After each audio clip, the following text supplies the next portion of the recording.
Pour améliorer la mise en œuvre de sa politique de promotion des droits à la santé sexuelle et reproductive au Burkina Faso, l'association burkinabé du bien-être familial mène un plaidoyer auprès des institutions publiques. La directrice régionale de la Fédération internationale de la planification familiale a échangé à cet effet avec les ministres en charge de la santé et de la justice. Sur la table de discussion, les questions de planning familial, de VIH-Sida et de violences faites aux femmes. Plus de précision avec Maxime Ilboudou.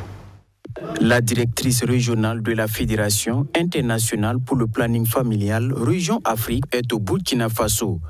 Marie-Évelyne Petrus-Barry est reçue en audience par le ministre de la Santé et de l'Hygiène publique Jean-Claude Kargougou. Au menu des échanges, les questions de planning familial, de VIH-Sida et de violences faites aux femmes.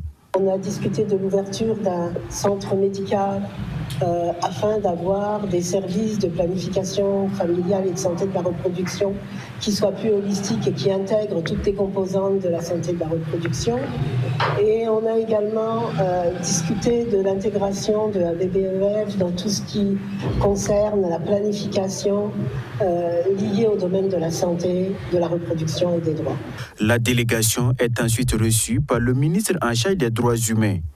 Là, l'ordre du jour est venu plaider pour une meilleure application des droits des femmes en milieu carcéral et en matière de santé de la reproduction. La perspective est très bonne d'ailleurs parce que le ministre a reçu nos doléances. Il a apporté déjà des réponses qui nous satisfont. Donc nous pensons que ça augure des lendemains meilleurs.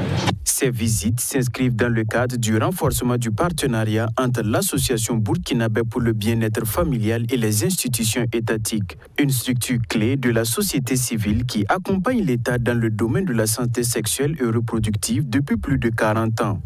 En 2022, l'ABBF a fourni plus de 600 000 services de planification familiale et près de 4 000 services de soins après avortement.